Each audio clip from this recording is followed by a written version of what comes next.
రేవంత్ సర్కార్ చేస్తున్న ఈ ఫేక్ పెట్టుబడుల ప్రచారం వల్ల అల్టిమేట్ గా ప్రజలు నష్టపోతున్నారు. మరి కనీసం కేవలం 10 కోట్ల షేర్ క్యాపిటల్ ఉన్న కంపెనీకి ఎట్లా 5,000 కోట్లతో ఎంఓయూ చేసుకుంటారు అనే దానికి సంబంధించి కూడా ప్రశ్నలు రేకెత్తుతున్నాయి. మరోవైపు ఏపీ గవర్నమెంట్ కూడా ఏం చేస్తుంది అనే దానికి సంబంధించి ఏ గూడు పుటాన్ని నడుస్తుంది అనేది ఇప్పుడు అనుమానాస్పదంగా మారింది. దీనికి సంబంధించి మనకి పూర్తి సమాచారం అందించడానికి మా ప్రతినిధులు లివిల్ మనకి లైవ్ లో అందుబాటులో ఉన్నారు, ప్రదీప్ మనకి లైవ్ లో అందుబాటులో ఉన్నారు. ముందుగా లివిల్ తో మాట్లాడదాం. లివిల్, ఏంటి వ్యవహారం, ఏం జరుగుతుంది? గురు శిష్యుల మధ్య ఏం గూడు పుటాని జరుగుతుంది ఈ ఉర్సా కంపెనీకి సంబంధించి?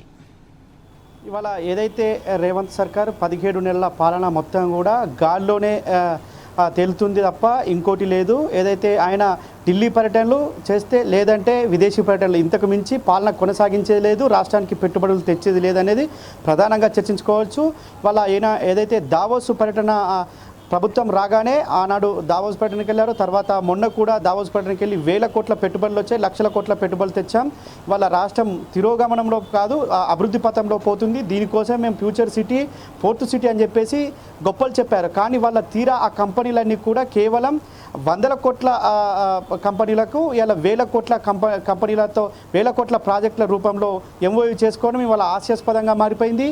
అంతేకాకుండా ఇవాళ ఏదైతే మొదటిసారిగా దావోస్ పర్యటన వెళ్ళినప్పుడు స్వచ్ఛ బయో అనే కంపెనీతో ఒప్పందం చేసుకొని నవ్వుల పాలయ్యారు. ఆనాడు కొత్తగా ఏర్పడిన స్వచ్ఛ బయో కంపెనీ అది కేవలం కాగితాల మీద ఉన్న కంపెనీ ఆనాడు అని చెప్పేసి తేలిపోయింది. ఆనాడు బీఆర్ఎస్ వర్కింగ్ కేటీఆర్ కూడా కుండబద్దలు కొట్టారు. కానీ ఇటీవల మరొకసారి కూడా ఉర్సా అనే ఒక కంపెనీతో ఏదైతే ఒప్పందం చేసుకున్న ఉందో 5,000 కోట్లతో ఎంఓయూ చేసుకున్నట్లు వీళ్ళు ప్రకటనలు ఇచ్చుకున్నారు. దానికి సంబంధించి పెద్ద ఎత్తున ఆర్భాటాలు ప్రచారాలు కూడా చేసుకున్నారు. ఉర్సా క్లస్టర్ అనే కంపెనీ కేవలం ఈ ఒప్పందం చేసుకున్న జనవరికి 3 నెలల ముందు మాత్రమే ఇది కంపెనీ ఏర్పడింది. ఈ కంపెనీకి కేర్ ఆఫ్ అడ్రస్ కూడా లేని పరిస్థితి ఉంది. ఈ నేపథ్యంలో ఈ కంపెనీకి సంబంధించిన లావాదేవీలు లేవు, కనీసం పెట్టుబడులు లేవు. ఏ విధంగా ఈ కంపెనీతో ఒప్పందం చేసుకున్నారని చెప్పేసి కూడా ఇవాళ చాలామంది పారిశ్రామికవేత్తలంతా కూడా నవ్వుకుంటున్న పరిస్థితి కనిపిస్తుంది.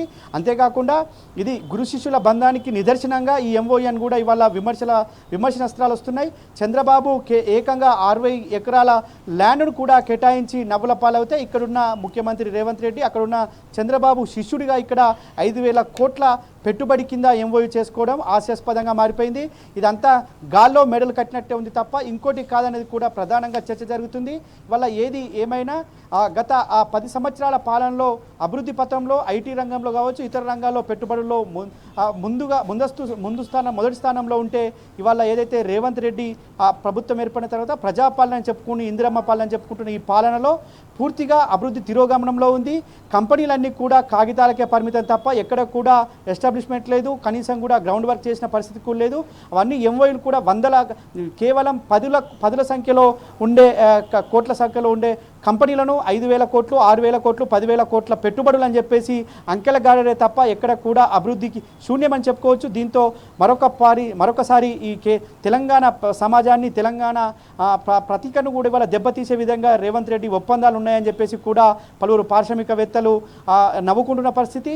ఇప్పటికైనా గురువు చెప్పిన ఆజ్ఞలు పాటిస్తున్నా అనేది మనకు ప్రధానంగా చెప్పుకోవాల్సిన అవసరం ఉంది.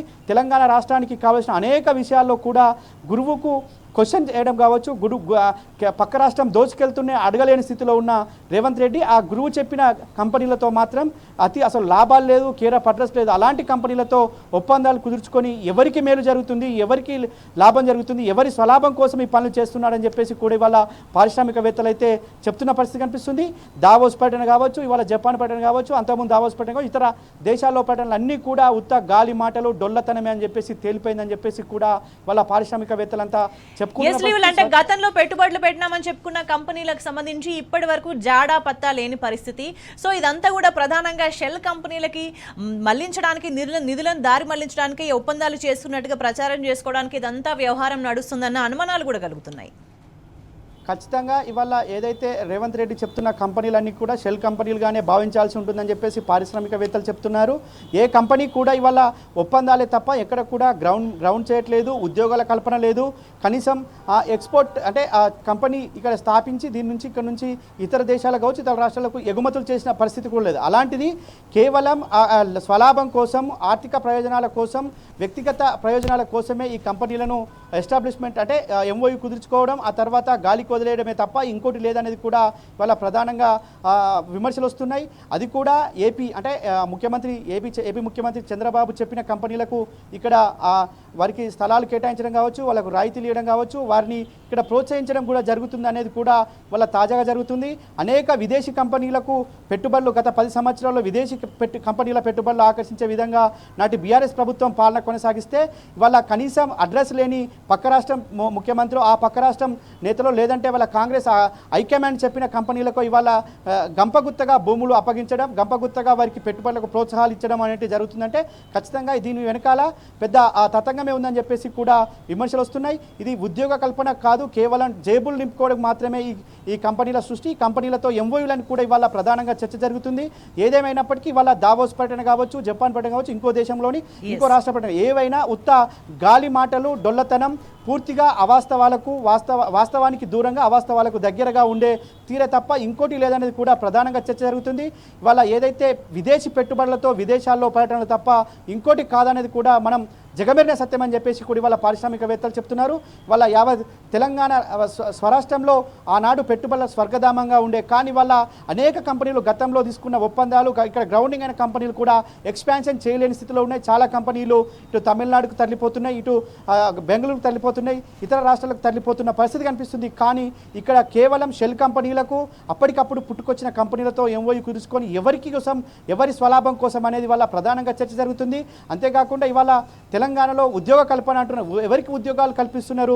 వారి అన్యాయులకు ఉద్యోగాలు కల్పిస్తున్నారు. వారికి పెట్టుబడులు ఎవరితో పెట్టుకుంటున్నారు? వారి గురువులు చెప్తే పెట్టుబడులు పెట్టుకున్నారు, వారి హైకమాండ్ చెప్తే పెట్టుబడులు పెట్టుకుంటున్నారు. అది కూడా పేపర్లకే పరిమితం తప్ప ఇంకోటి కాదు. ఏదైతే ఇక్కడ పెట్టుబడులు అన్నీ కూడా ఉత్త డొల్లా అని తేలిపోయిందని చెప్పేసి కూడా ఇవాళ పారిశ్రామికవేత్తలు చెప్తున్నారు. ఇవాళ ఊర్సా కంపెనీ ఏదైతే ఉందో అది 5,000 పెట్టుబడులు, కేవలం 10 కోట్ల సంఖ్యలో ఉన్న లాభాలు కాదు, కనీసం అది కేర్ ఆఫ్ అడ్రస్ కూడా లేని కంపెనీ. దానికి ఈ విధంగా ఎంఓయూ కుదుర్చుకుంటారని చెప్పేసి కూడా పెద్ద ఎత్తున విమర్శలు అయితే వస్తున్నాయి. ఇది గతంలో కూడా స్వచ్ఛ బయో కంపెనీ కావచ్చు, అనేక కంపెనీలు కూడా విదేశాల్లో అంటే ఇక్కడ పక్క రాష్ట్రం కంపెనీలను కూడా విదేశాలకు తీసుకెళ్లి అక్కడ ఒప్పందాలు కుదుర్చుకోవడం ఏంటని చెప్పేసి కూడా ఈ సందర్భంగా విమర్శనాస్త్రాలు వస్తున్నాయి.